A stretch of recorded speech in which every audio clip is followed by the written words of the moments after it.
কোন গাইস আপনারা এটা ঢাকা টাঙ্গাইল ঢাকা যশোর উত্তরবঙ্গের মহাসড়ক।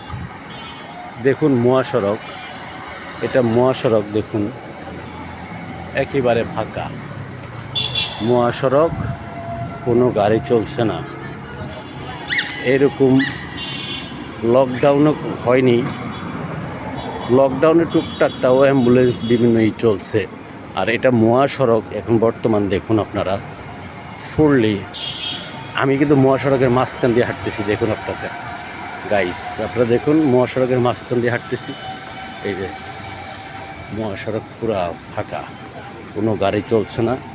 এই যে দেখুন ইট পাটকেল এবং এই যে ভাঙচুর যে হয়েছে পড়ছে, এই যে মহাসড়ক পুরা ফাঁকা। সড়ক একবারে এই যে ইট পাটকেল